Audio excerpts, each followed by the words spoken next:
Hi, everyone, and welcome back to Legacy Leadership Wisdom of the Apostle Paul.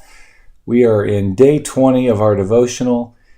Today we are on part 2 of Influence Without Asserting Authority. And this week we are coming together on Wednesday. I've got it blocked off from 6 to 8 p.m. so that we can dive into kind of a general overarching purpose for doing this training and development, as well as cover a little bit of material in the first week and really set the path for the summer. Just using this time to empower each other, to really get some momentum as leaders, building our team up together with kind of the knowledge that we bring to the table from our experience as coaches, the good, the bad, and the ugly of that, and where we need help from each other, where we may need some resources from our leadership, and just really excited for spending time with you guys, getting to know you all a little bit more, and getting the team to know each other more. I think that's phenomenal. I know there's service projects that are out there that one neighborhood group can't tackle alone, so what a better way to get camaraderie than to come together as leaders to improve, to help each other, empower each other, so that we can go empower those that we lead. So coming up on Wednesday, 6 o'clock, I'll send some information out by the end of this weekend, and you'll be seeing that soon. Let's get part 2 of this devotional section done, Influence Without Asserting Authority, and we'll wrap up the devotional here over the next 10 days while we ramp up our summer training and development season. Here we go, Influence Without Asserting Authority, Part 2. In yesterday's study, we saw that Paul was reluctant to assert the authority inherent in his position. However, he understood that his principal role as a leader was to persuade, and he was not shy about exerting influence. Quote, knowing the fear of the Lord, we persuade men, end quote, 2 Corinthians 5, verse 11. He preferred to do this in the meekness and gentleness of Christ, 2 Corinthians 10, verse 1. Using the means of appeal and encouragement without leaning on his formal authority. Paul was aware of his formal authority, yet he chose to use it for building up and not tearing down. 2 Corinthians 13, verse 10. Paul's reluctance to rely on his formal authority reflects the teachings of Jesus concerning the use of coercive power by those who would lord over their authority and position over their followers. Let me read that again.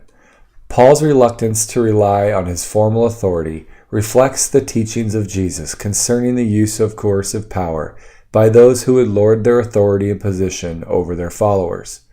Jesus' disciples had an ongoing debate about who among them would be the greatest in the coming kingdom.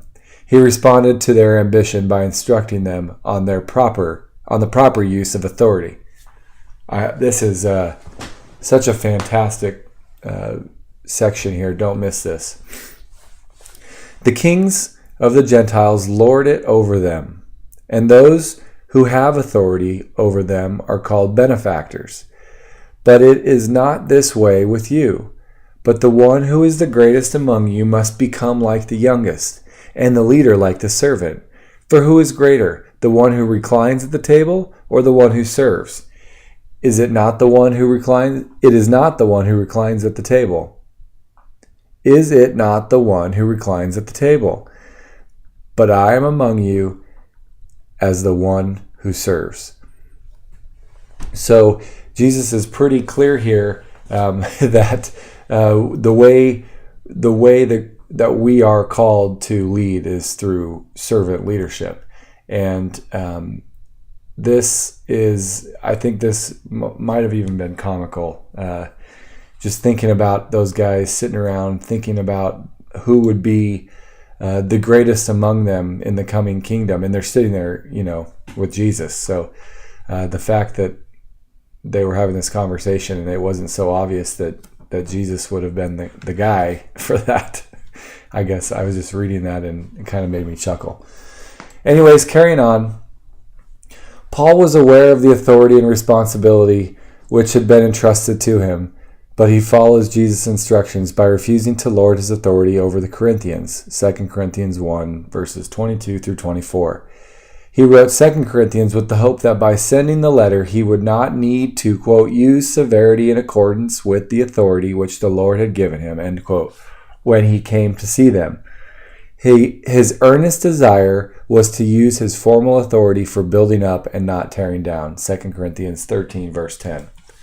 So, even though we may have positional power, totally legitimate positional power, this is good to see that we can use it, but we are instructed to use it for building up and not tearing down. So there's a few examples, but I definitely think I see it in the workplace the most when as a supervisor or some sort of a team leader, I believe their attitude always sets the tone.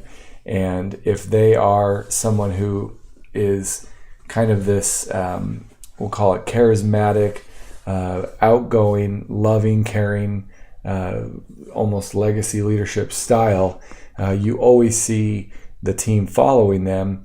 And when it does come to a case of insubordination or maybe someone making a bad call or some sort of a failure, that positional power is used, but it's for building up, not for tearing down.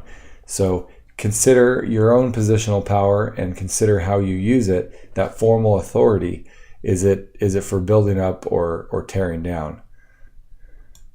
Paul was intentional about using his authority to build up and not to tear down. He modeled the way and expected other leaders to follow his example. In his letter to the church in Ephesus, Paul specifically addressed the relationships between masters and slaves. We can read that today as the relationship between leaders and followers, or managers and employees. He reminds both parties that they are to treat each other with respect as to the Lord, and then explicitly tells the masters to give up threatening in Ephesians 6, verses 6 through 9. Paul could exhort others to give up threatening because he himself refused to use this as an influence tactic. So again, you're modeling. You can ask others or implore or exhort others to do something because you refuse, or because you do it, or not to do something because you don't do it. So that influence tactic is certainly one that can be very effective. Reflect and act on these questions. How do you respond when a leader chooses to, quote, lord it over you, end quote, by asserting their authority? Number 2, how do you feel when someone tries to influence you by threatening? How would you prefer to be influenced? Number 3, have you ever used threats to influence others? How effective was that strategy? Number 4, think about the various forms of authority you have at work, at home, at church. Do you use your authority to build up? Well, that's it for Day 20, Legacy Leadership, Wisdom of the Apostle Paul, Influence Without Asserting Authority, Part 2. Thanks, everyone, for joining me. Looking forward to seeing you soon. Hopefully, I'll see you this weekend at church. But if not, definitely this week. And I hope you all are having a great weekend. Looking forward to seeing you soon. Have a great day.